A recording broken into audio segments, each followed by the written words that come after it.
All right, everybody, welcome to the January 2020 Anderson, DeLong, Dreyer, Randolph monthly team meeting. We're super excited that you guys are here. I know there's going to be some more people kind of popping on, and so that'll be awesome, and definitely people watching a replay as well.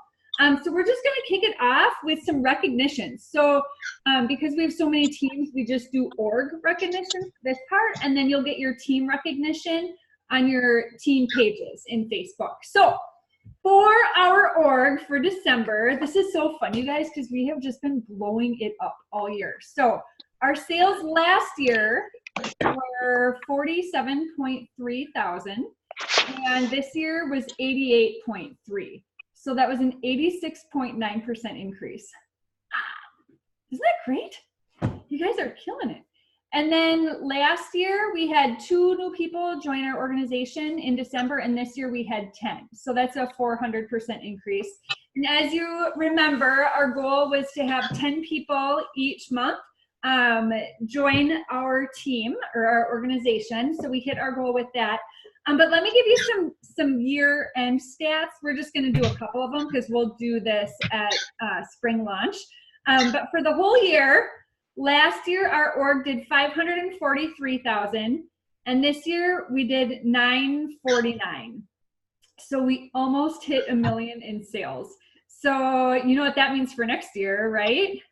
Boom, boom, boom! $1 million team, people. That's you. So we are actually gonna up the ante. We're gonna go for 1.6 million.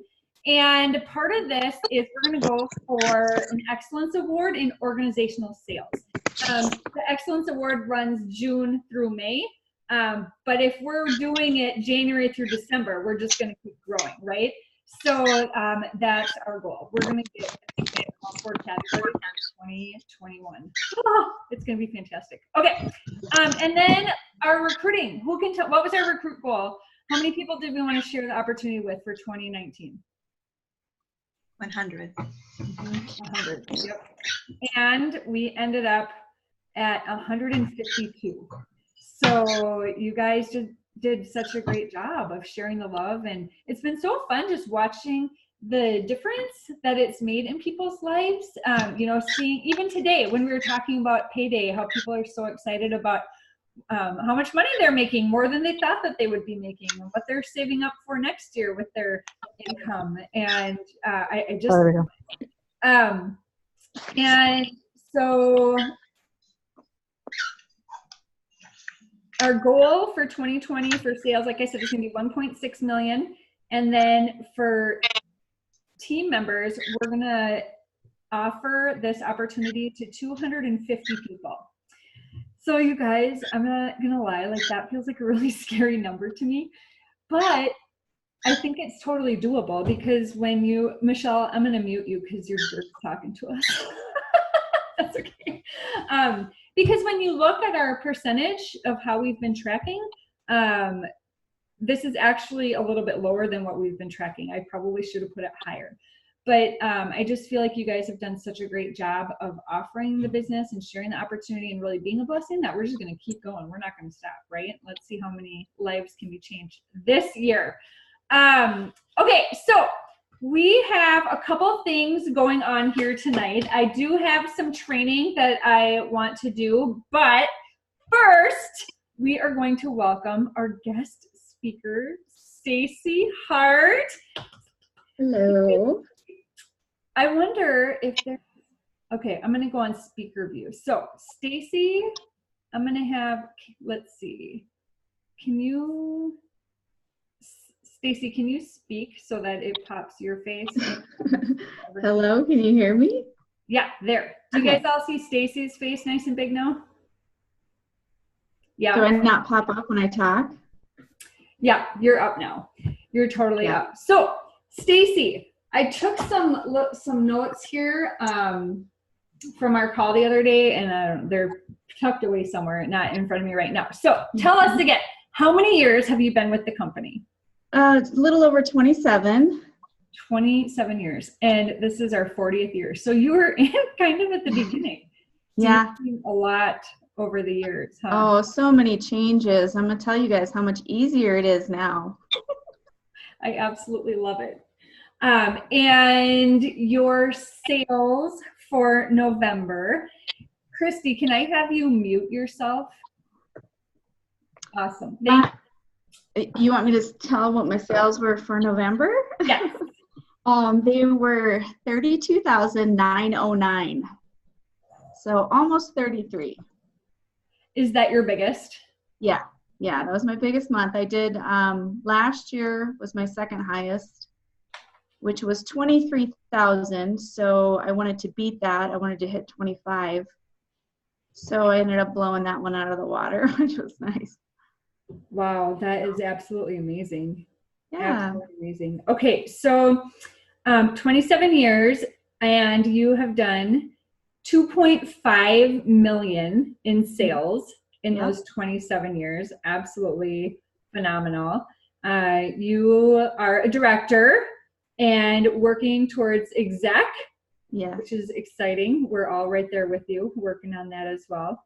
And Stacey is about to transition. She's been doing in-home and virtual, and she's transitioning to just virtual. Was it March? Was that your goal?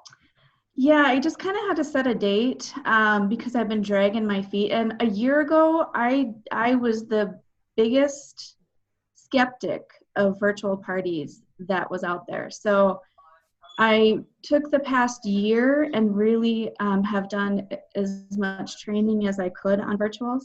And I just have realized that I want to do a lot of traveling this year. And the only way that I'm going to be able to do that and take my business with me is to do virtual. So yeah, I decided March 1st is my date. So big changes.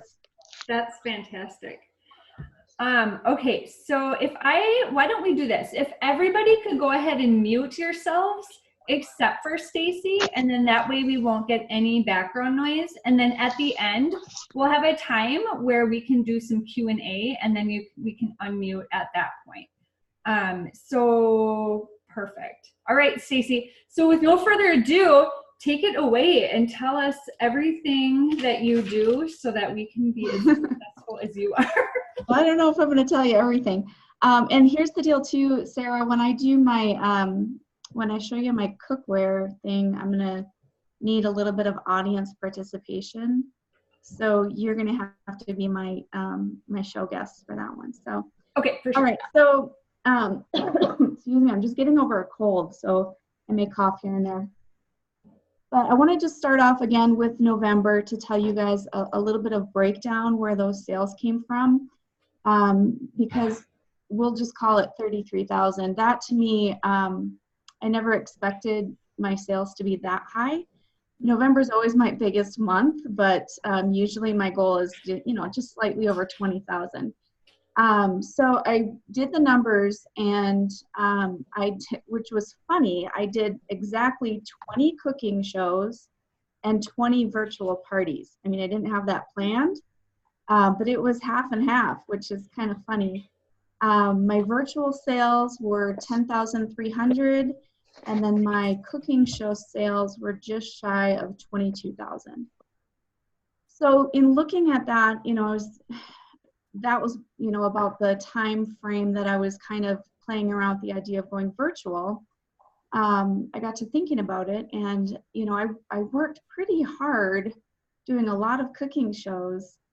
And it was great sales from that. But when I look at the virtual that I didn't really work that hard at, and that brought in that amount of sales, I just kind of, the light bulb went off, and I kind of saw the big picture there of what I could have done with that had I really applied myself. So that's kind of the breakdown of where those sales came from. Then I had, a little under 1,000 in just online orders, just random things. So first of all, before I talk about sales, I want to just kind of back that up a little bit. And I'm sure you guys all know that you can't have a $30,000 month unless you have bookings on your calendar. So whether those are virtual parties or cooking shows, you need to lay the foundation first. like if you're new, I'm not sure how, how it breaks down to how many of you are seasoned and new consultants, but it's highly unlikely that a new consultant will start and then the next month do 30,000 in sales. So you have to lay a foundation. So the first thing that you really want to work towards is getting your calendar where it needs to be, and what those sales are to you, what high sales means to you. Everybody's idea of that is going to be a little bit different. So you need to really decide what it is you want per month. Get the bookings on the calendar. A full calendar is necessary for high sales. My goal every month is 10,000 in sales. That's just what I need to do. I'm single now, and that's what I need to support myself and all the things that you have going on. So 10,000 is always my personal goal for sales. Last year I averaged 14,000, so I was above what I needed to be. So the bookings thing, if you don't have the bookings on your calendar, where you need to start is doing some training on bookings. Also, host coaching is the other piece of that. You can have all the bookings that you want on your calendar, but if you're not coaching your hosts, those shows are going to end and it's not going to go any further. So those two pieces of the puzzle, it's just kind of this circle where all those three things, bookings, host coaching, and sales, and of course recruiting, it all is a big circle. And if one of those pieces is missing, your business is off balance. So start with the bookings, work in that host coaching as you're getting the bookings, and then you have the ability to get those sales, to work with your sales.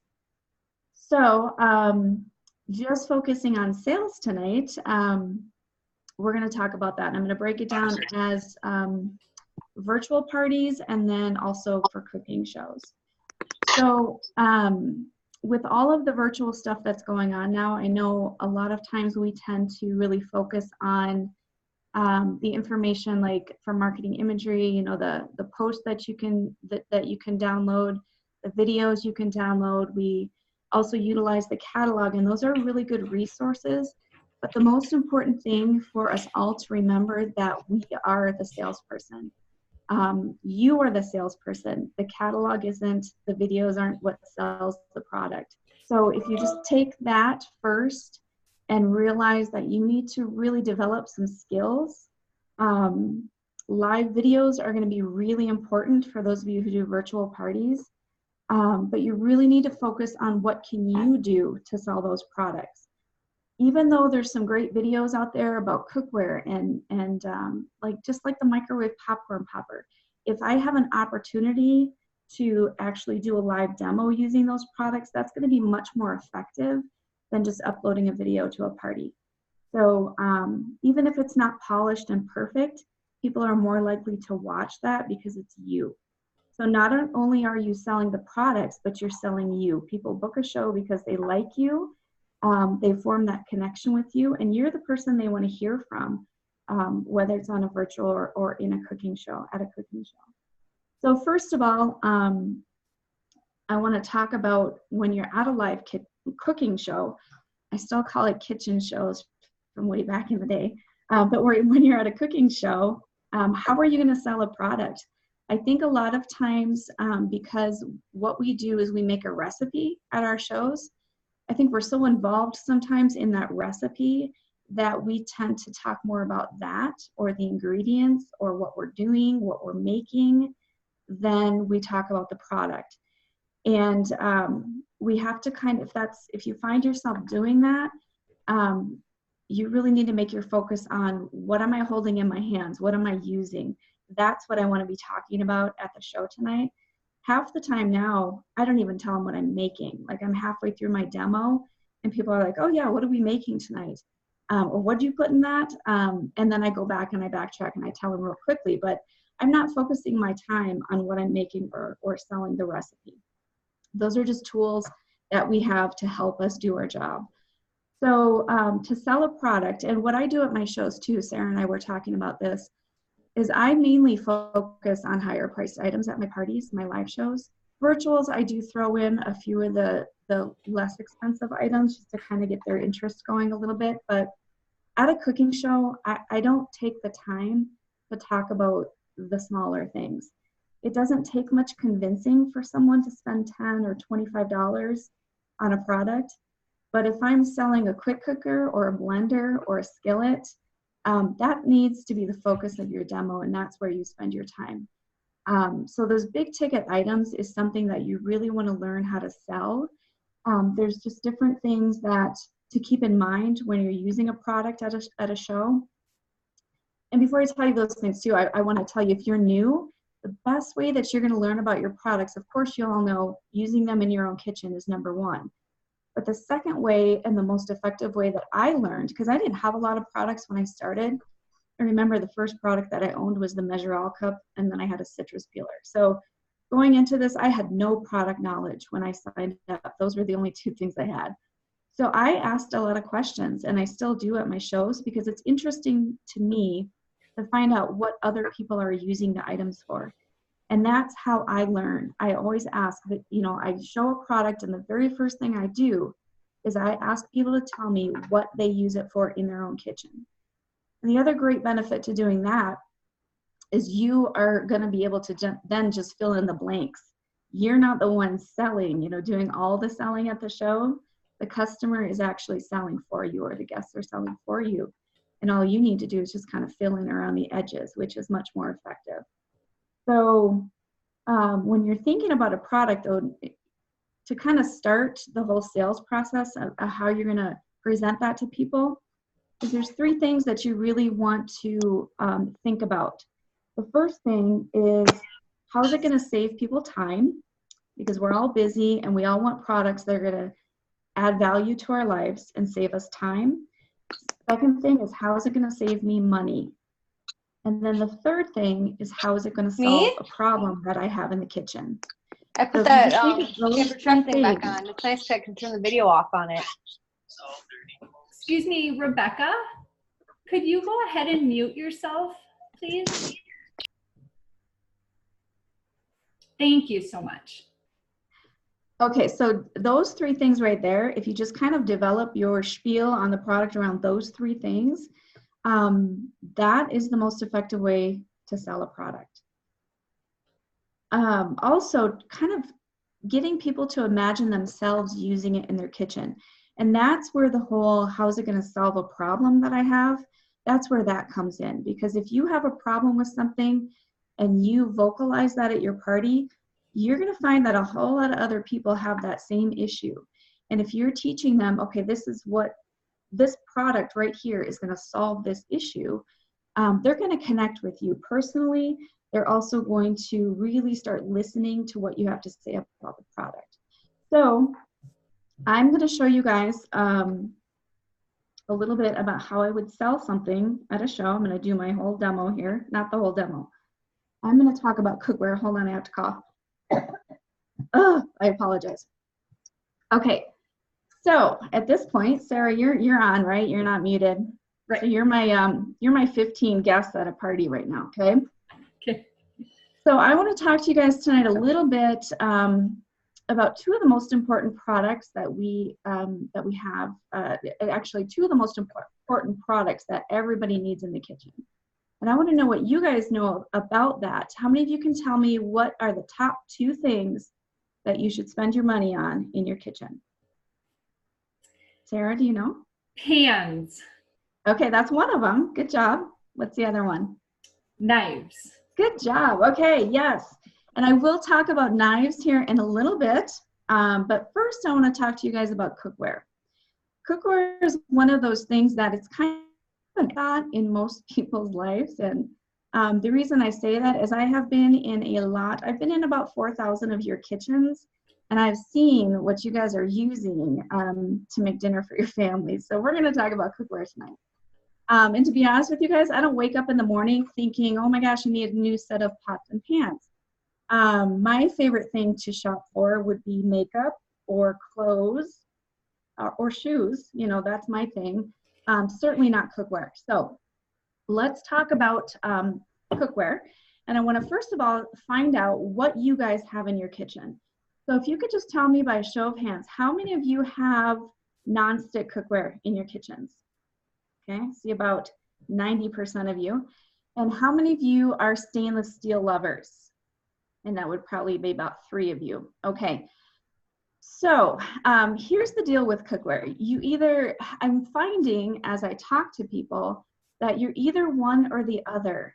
And most people these days really do prefer nonstick cookware.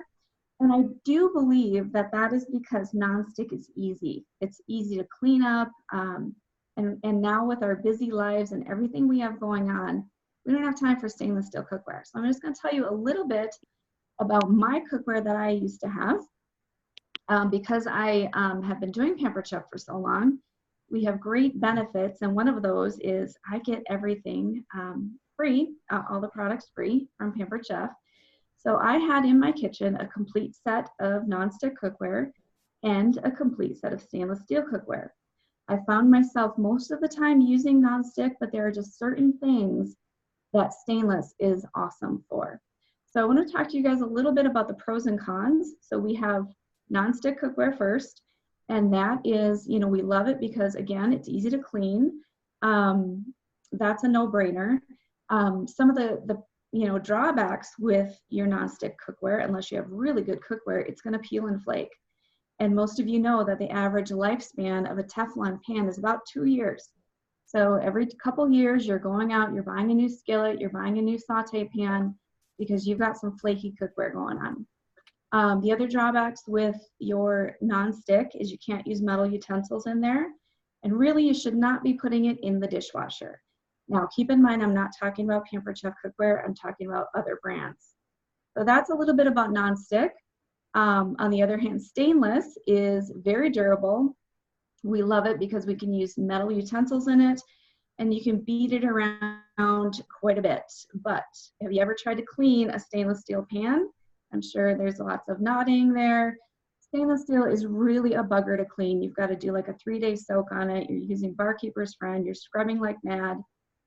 When you're cooking with it, you have to use a lot of butter or oil, or you're going to get some sticking and not be happy. So, you know, when you think about this, there's great things about both of them, and there's bad things about both types of cookware. So I'm going to show you tonight the most amazing pan that has ever been developed. What Pampered Chef did a few years ago is they took both types of cookware, stainless and nonstick, blended it together, and made your favorite pan. This is going to be the pan that you're going to reach for every single time you need a piece of cookware. And let me just show you what it looks like here. They took the stainless on the outside. We have nonstick on the inside. A little bit about our nonstick coating. It has a lifetime warranty.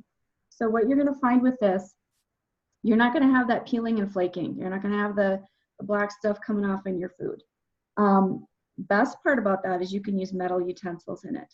Now, I was a little skeptical at first. I have to tell you, I had the thing about 6 months before I even tried it because I was scared. Go ahead, take your metal scrapers in there, your metal flippers. And I do prefer to cook with metal. I think it's just a much more enjoyable type of utensil to use. So love to use my metal in here. You can see that the stainless does peak up a little bit on top of that nonstick coating. What that does is it gives you all the benefits of stainless steel.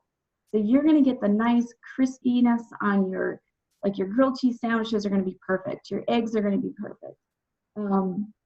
Anything you need to fry and get a real crispy crust, you're going to love it. Your gravies are going to be more flavorful. It's just a great experience cooking in this pan.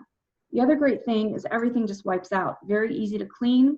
If you are the hardcore dishwasher user and you have to buy something that goes in the dishwasher, you can put this in your dishwasher, so that's covered too. The other thing that I like about it, the handle does not get hot when it's on your stovetop. There's no rivets right here. So this area also is going to be very easy to clean. All of our cookware comes with a lid and a lifetime warranty. It is even oven safe. So we solved every single issue you've ever had with your cookware. I can guarantee you this is going to be your favorite pan.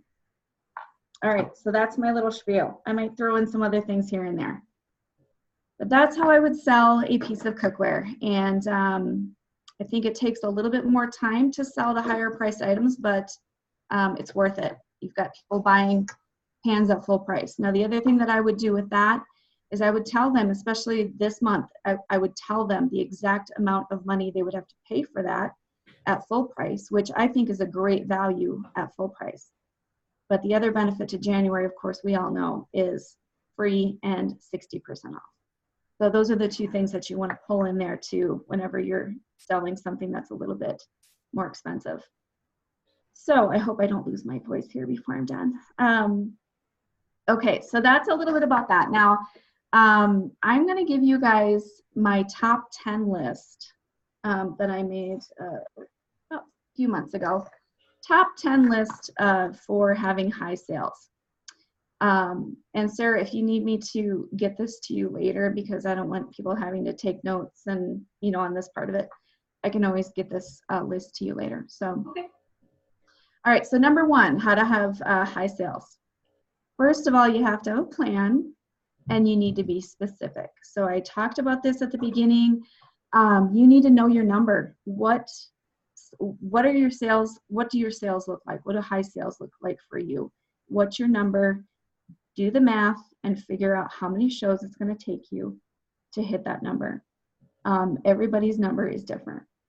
The other thing too, always know your calendar, mark your dates off so you can book those shows. Need shows on your calendar to get the high sales. Number two, always overbook. You guys have probably heard this. If you want to hold, 8 to 10 parties a month, you're booking more than that, especially in months like January. We have weather, we have sickness, there's always things that are going to happen, life happens. So always throw in some extra padding there, and that's why the whole virtual thing is very appealing, because you can add in an easy 5-10 more virtual parties very easily if you need to. This one is, number 3 is a really important one. This is what actually changed my business. Probably about 25 years ago is when I decided to go full-time with Pampered Chef. I did this just as a part-time thing for a couple of years, just kind of played around with it. And then when I went full-time with it, what I did is I designated a month that was the change my business month. That's what I called it. And it was a couple months out. And I think that's really important too, not to just schedule it too close in for the change your business month. But what I did is I took that month, that specific month, and I knew that I was going to book double the amount of shows that I really wanted to do. I was going to book every single day that I could. And I knew that I was going to be tired. I knew that it was going to take a lot of work. But I also knew that if I could do that in a short period of time, 30-day time frame, that it would completely change my business. And that's what it did. So it set me up. I mean, I had so many bookings from that month that it really changed my bookings, and it changed my whole thing. So you can do that if you can take a month and just blow it out of the water, do everything you can do, more than you ever want to do. I think you'll be happy with the results. Number 4 is find successful people. Find the areas in your business that you're lacking in and find people that are good in those areas, interview them, see if you can tag along to one of their shows. If they're doing lots of virtual parties, ask them to invite you to one of their virtual parties and learn from them. Not that you're going to steal word for word everything they do, because that's not the best way to run your business, but you'll get ideas and then you can make it your own. So what I did way back when is I attended so many different consultants' parties. I took notes and then I changed the wording, I changed things about it and made it my style. And I think that was just one of the most, the best things that I could have done at that point in my business. So people that are great at host coaching, people that are great at getting bookings, people that are high sellers, tag along, ask permission, see what you can glean from them. And I think that's really effective. Number 5 is do all the trainings. I know as directors, we always tell our people that meetings are really important. I will tell you that I did not go to meetings when I first started my business. And that's probably why I was always on the verge of going inactive those first couple of years. Once I decided that meetings had to be a priority, that's when my business started to grow. So all the training that you can get, that your director provides, do it. Yeah, it takes a little bit of time, but You're going to make more money attending a meeting than you would at a cooking show, is what I always tell my people. That training is going to give you so much more money in the long run. So just do every training you can. Number 6, develop a killer demo. I mean, this is your business. If you were, let's say you were hired at a car dealership to sell cars, you would want to know everything that you could about that car and how to sell a car. So this is nothing different. We need to learn everything we can about our products. We need to develop just the best demo that we can. And there's certain, there's certain components to a demo. There's the opening, the main meat of the demo. There's great closings. Just really become a student of how that's best done, and make people want to have you be their consultant. Be personable. Just do your job the best that you can. Put your heart and soul into it, and that will come back to you. 7 is promoting the host specials. I want to tell you guys that I rarely offer incentives of my own. Excuse me. Hardly ever do I offer a booking incentive. I think home office does such a great job at providing us with the tools that we need, and all we need to do is learn how to promote those things. So the booking bonuses that they provide, jump on those and learn how to really promote those instead of giving away all of this stuff on your own and spending your own money. Spend Pampered Chef's money instead. Promote the specials. This is a really important one. Number 8, scheduling regular time for your business. If you are not spending the time that you need to be in your office, wherever that office may be in your home, your business can't run itself. And if you expect to do high sales and get bookings and sign recruits and promote, you need to be taking care of your business and spending time with it. I try to train my people to touch your business at least once a day. I'm not talking 7 days a week. I take my weekends off, but whether that's 5 minutes a day or an hour a day, it really depends on how much you're doing or how much you want to do. But it is really important to be consistent and to be doing that, not spending, some time on it and then taking 2 weeks off and not even touching it. Consistent office time is very, very important. And that to me has changed over the years. I raised 3 children with Pampered Chef.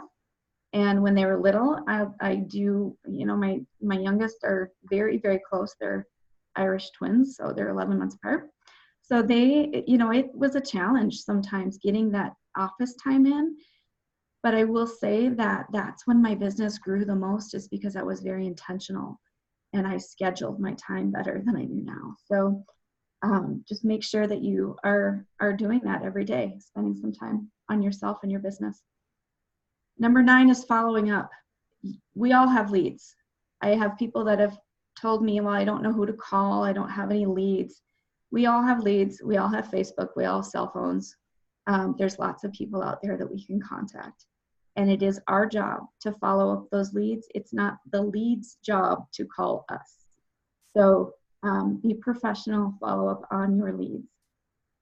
And then my last, number 10 tip, not really a tip, just a little piece of advice, is just remember that what you do is always rewarded with this business. And that's good or bad. So if you're not doing anything, you're not spending any time on your business, you're not doing any trainings, you're not learning, your business is not going to grow. On the other hand, if you are spending any amount of time at all with it, that is also going to be rewarded. The more time you spend with it, the more rewards you get out of it. So that's my biggest piece of advice for you. I'm done. Thank you. That was amazing. Thank you. I am going to switch the view so everyone's up, and let's just have some time for question and answers, right? So if you have a question, just go ahead and unmute yourself, or you can type it in the chat, and let's pick Stacey's brain. I didn't even look at the chat. Hold on. Oh. How do you know if you pop up? You're popped up. Oh, okay. Sorry. So I'm curious, how do you get the feedback when you were asking the questions about the cookware and whatnot? Because if you go live, is there a way to do that through Facebook, I guess, where people can actually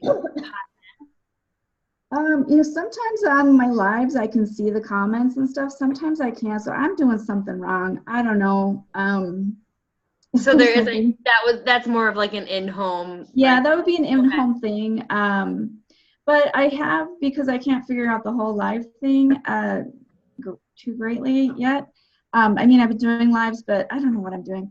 What I have done is told everybody to type any questions they have in the comments, and then I go back through later and I answer those questions. Okay, so you do it that way. Yeah. Okay, thanks. And then I do see a question about, do I do block parties? I'm just starting block parties this month, and I'm going to tell you, I'm already loving them. And why didn't I do that in November?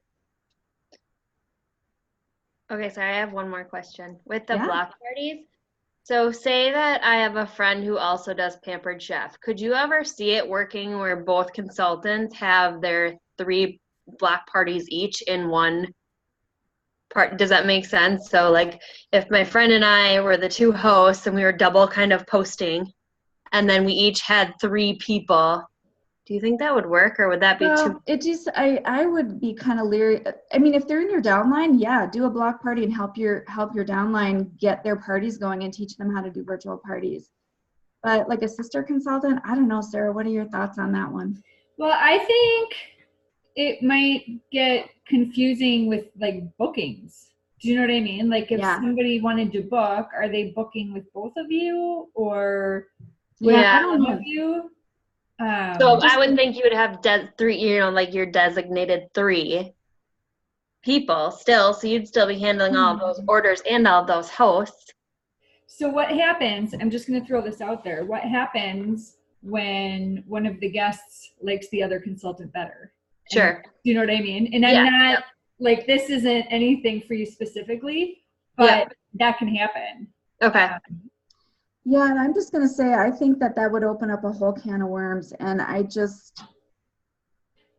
for my downline, yes. I mean, I would definitely, if I have new people, bring them on to a block party and teach them how to do it. Okay. But I don't know that I would pair up with another consultant to do it. Okay, thanks. Mm-hmm. I'll stop asking questions. You don't have to keep stop. asking. I like questions. Who else has questions?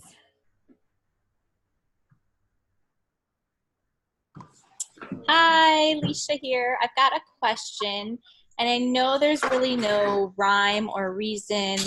Every consultant does it differently, but how do you do your virtuals? How the length, like does it start on a Monday, end on a Friday, and average posts per day? Okay. I do start them on Mondays, and I do a 7-day party. So my Monday is just kind of getting to know everybody. I don't do any product posting on Mondays. It's basically fun stuff. And I do like a welcome live video, introduce myself, just like I would open a party. I kind of look at that as my opening. Tuesday through Friday, I do product posts, and I do arrange mine where I do a theme of the day. So I'll have, I'm trying to think, I don't have my virtual outline in front of me, but I'll do what's for dinner. That's one of my days. The other day I have new product day. I have my power tool day. I have other fun stuff. And that would be my favorite product day. So I will do some live demos on my favorite products. So each day of the week, I take whatever my theme is, and I'll take one of those products and I'll do a live demo on it. So that's Tuesday through Friday. And then Saturday and Sunday are just my wrap-up days. So I really focus a lot on bookings and a lot on recruiting on those last 2 days, and a lot on just reminding people to get their orders in, just because that's usually, Sunday night at 12 midnight is when they're usually ordering. So those are my 2 just kind of wrapping up the loose ends days. So yeah, I mean, a lot of people are doing the 4-day thing. It's just all in your personal preference, really, of how long you want to do it and how many posts I do a day. I do posting 3 times a day. So I'll do morning around noonish and then in the afternoon. And each one of those time frames, I do about 3 posts. So I'm doing about 9 posts a day, 9, 10, something like that. And then in the evenings, I will do a live video when most people are home and not working. Did that answer all your questions? You're welcome. Okay, so I have a question about your number 3 in your top 10 about designate a change my business month. So Yes. This is fascinating. I've never heard this before. And you said you kind of prep it a couple months out so you can plan for it and get the bookings. Do you pick a certain month for a particular reason, or just whatever's working best for you? Or well, basically it's whatever's working best for you, but if there is a really good special too that Pampered Chef is offering, that would be a really good change your business month. January would be like if you need help for January, there's still time you could pack in a bunch of shows yet for January with double free stuff. And typically I do that every year still. I pack my January, I pack my November, I pack my July. So I still do those 3 months out of the year where I'm insanely busy. But really, if you've never done this before, just pick a month. And I do remember when I did this, I did offer a few other incentives. So I was doing like price of the day at that point because I really wanted to fill in that 1st through the 15th. So I picked, whatever day they had the party. If they did it on the 2nd, they could get, let's say, the manual food processor for $2. So I did some of that. If that wasn't a draw for certain people, I just would give them an extra, 10 to 20 bucks in free product when their show qualified. But it had to be, all the shows had to be in that month in order for them to get the special. So that is, I told you I rarely offer booking incentives. That's one time that I did offer a few booking incentives for that month. So.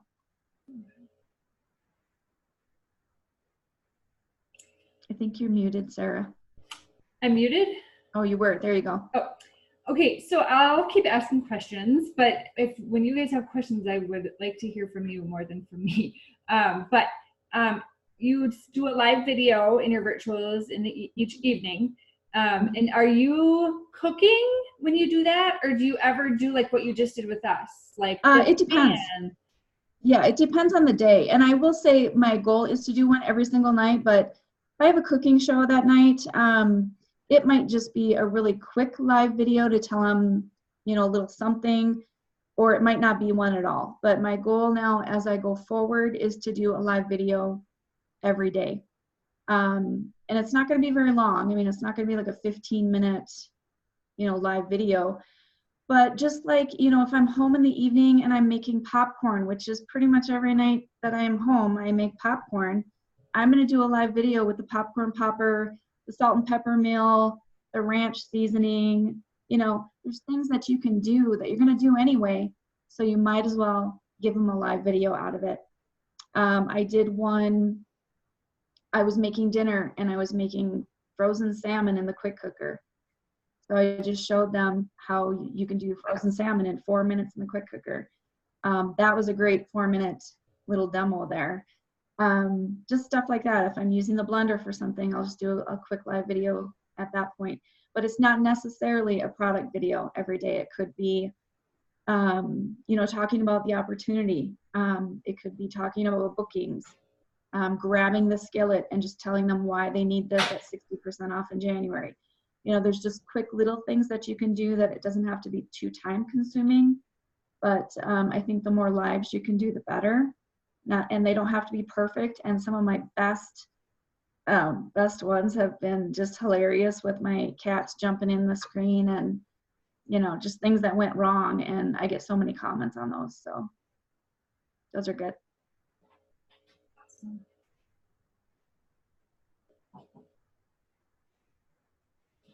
What other questions do you guys have? I have another one. So do you have a business page and you run your shows, obviously, I'm assuming, under your business page? I'm really struggling with feeling like, honey, turn it down. I'm really struggling feeling like I don't know where to post because I'm trying to get into the Instagram world, still learning that. And I have a Facebook page, I have a VIP page. I just I feel like I'm constantly posting the same thing and I don't know if I'm I don't know. So how do you run like your digital platform type? It's really funny that you asked this because one of my things that I did over the Christmas break, I call it that because I usually take about a month off.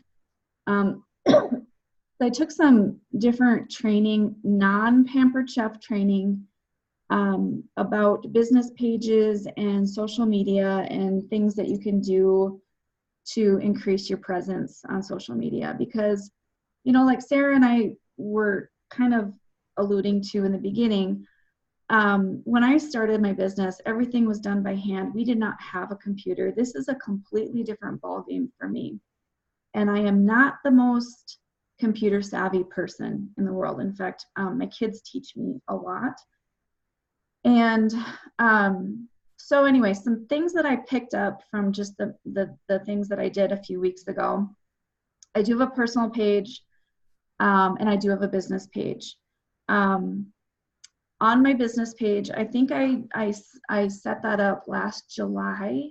So I'm very new to the whole business page thing. I was running my shows through events on my personal page. And then when the whole Facebook issues started happening last year, I went ahead, did my business page. And I really have tried to get my friends and my family and everybody I can think of to promote my business page. So they're sharing it. I think I've got about 650 people on there now. So it's actually grown quite a bit since July. And I now run my shows through groups, like they suggest, through my business page. And I am finding that's a lot easier. But some of the tips that I learned that you guys might be interested in is because you are separate, your separate Facebook page, and then you have your business page. If you're posting the same thing on both pages, why do they need to be a part of your business page? So there is a reason that that's separate. And as far as social media goes, if they're your friend, your personal friend, they want to know about your life. They want to know, you want to be you, not Pampered Chef. So most of the things that I post on my personal page are just funny, silly, stupid things. And then my business page, I have been trying to not just post the specials and why you want to book a show. And because on the other hand, that also might turn people off from checking out your business page all the time. So yes, there is that on there. And every time there's a promotion, that's on my business page. But I also try to post like fun food articles and like how to make a charcuterie board. And another thing that I do is I've been traveling a lot. I'm going to be traveling full time this year. That's going to be a part of my page. And that's a part of what my business is traveling and cooking in a small kitchen. So all that, I'm going to be doing a series on items, the top 10 things you need in a tiny space, a tiny kitchen, an RV, a camper. I'm going to be doing things on how you can eat healthy for a certain amount of money, how you can cook healthy on a budget. So just different things that are going to get people to follow your business page and be interested, not just the specials and stuff. So do you also have like a VIP group that you have? I don't yet, because I told you I'm not very computer savvy. I've been on information overload for the past year, and I've been trying so many new things. That another thing might just kind of push me over the edge a little bit. So I need to do some more processing before I do that. So. Do you use like a third party poster, or do you the Facebook scheduler? Okay. No. And the reason is because of my location. So I live in Wyoming, and I don't know if this has anything to do with it or not, but when I started doing virtual parties, I tried to do the pre-posting things.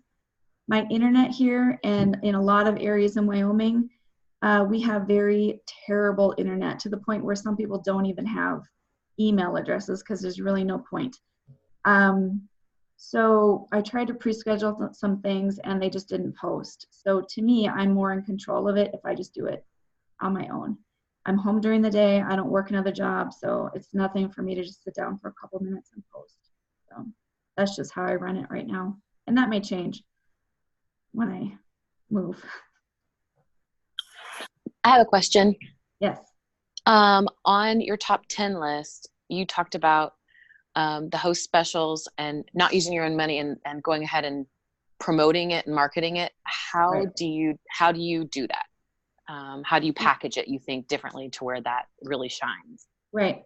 Well, the easiest and the most effective way, I think, is you're always working a month ahead. So right now, back in November, I was promoting January, and January was easy to promote because of the double free product. But also everything I used all the products that were going to be 60% off for hosts. Okay. So that's my game plan every month. So now you look a month ahead, what's for February? I'm so out of it. What is for February? Stoneware. Yeah. Stoneware. I haven't done a show yet. That's tomorrow night. So what I will do is I always incorporate that into my demo, sell it, make them want it, and then tell them what it's going to be next month should they host a show. Okay. Thank you. Mm-hmm.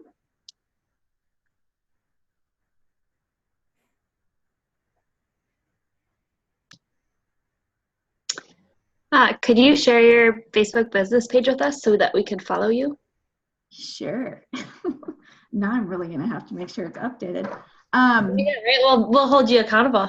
And I'll tell you, I am going to be changing the name. I may do a contest on my business page for someone to come up with a clever name for my page. Right now it's just Stacey Hart, independent consultant for Pampered Chef. Good luck with that. I've been trying to change mine to Mama Bar's Kitchen, and they keep saying it's fraudulent or against Facebook something. Yes, I've been trying. Yeah. Yeah, I'm debating on just opening a whole new page. I don't know. I'm playing around with it, but good luck with it. Thanks. If not, I'll just put it in the description. I want something to do with traveling, because another thing you're going to see when you follow my page is, because I do travel, and nobody better steal this idea either, I take a product with me when I travel, and I take a picture of that product in a location that I do not disclose, and then their job is to guess where I'm at. And whoever guesses correctly goes into a drawing, and I give away that product that I took with me. So that's my whole traveling chef thing. I started doing that a few months ago, and people are really, they're commenting, and I've got so many more people that are participating in the whole thing. Well, so it's just a fun thing. Not Pampered Chef related then. Where are you going first? Where am I going first? Mm-hmm. I don't even know. I have a friend who, Sarah, am I taking up your meeting? I'm sorry. So anyway, I'm single now. I have nothing going on in my life. My kids left me. They're all in Minnesota now. So my best friend in the whole wide world has an Airstream. She travels all over the country. She's like, hey, just come on until you figure out where you want to be. We'll travel and you can see where you want to live. So that's my plan. So I don't know where I'm going first. I think maybe Louisiana or Texas. I don't know. We'll see. It'll be fun. It'll be awesome. Yeah. Yeah. So now we have the inside scoop for where the next products are going to be.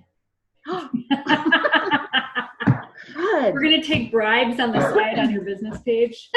Well, you knew I was in Minnesota, and I didn't see any guesses from you. But you guys can't guess. You're disqualified because you're Pampered Chef. I'm on your business page. Oh, you should. Now she's not going to let us on. I don't think I have any control over that. You just like it and you're on it. Yeah, right. So fun. Good. Okay, so I've got another question. So you, we're talking about like 3 main things when it comes to selling something. One was how to save time. Mm-hmm. And then can you say the other 2? I think I missed it just because we had some distractions. So the first thing is it has to save you time. How's it going to save you time? How's it going to save you money? And then how will it solve a problem that you have in your life or your kitchen? Awesome. Awesome. Any other questions, friends? I have one. Do you have like a sweet spot for like how long you think your live videos, or if you ever do pre-recorded videos in your virtual parties, how, like, what's kind of the sweet spot? How long are you going to keep people engaged, and when are they going to like get bored with you and turn the video off? Yeah, that's the thing, because I get bored easily. And with live videos, especially if I look at the time, and if that time is over like 5-6 minutes, I'm not even going to watch it. So that's kind of how I base my live videos. I think right around 5 minutes is my personal preference. Sometimes I go less than that, like 3 minutes or so, and sometimes I go up to 10. But I think if you're getting over 10 minutes, people are busy and they have stuff going on. So I think if you can really, look at the times when you do a live video, how long was it and how many people actually watched it. You can check your views, and that'll just kind of maybe tell you what you should be doing. So yeah, that's my thing. I do get bored, so.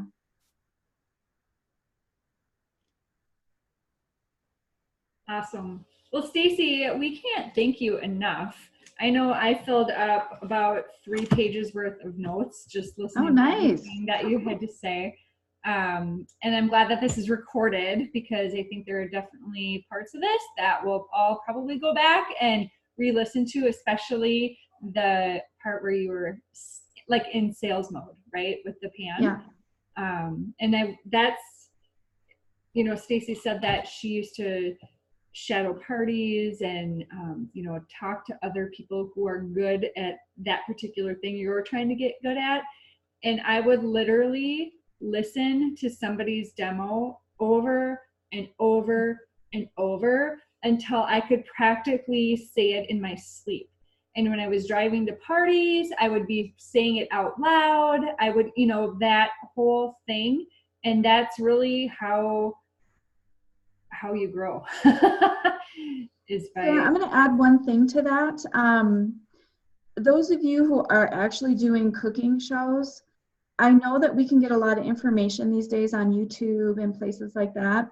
But if you have the opportunity and you're close to someone that's doing a cooking show, go, because a live cooking show, you're going to learn so much just from the interaction that consultant has with the customers.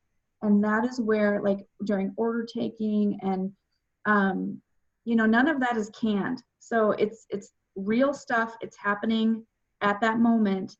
And I think that is the most effective way to learn. Awesome.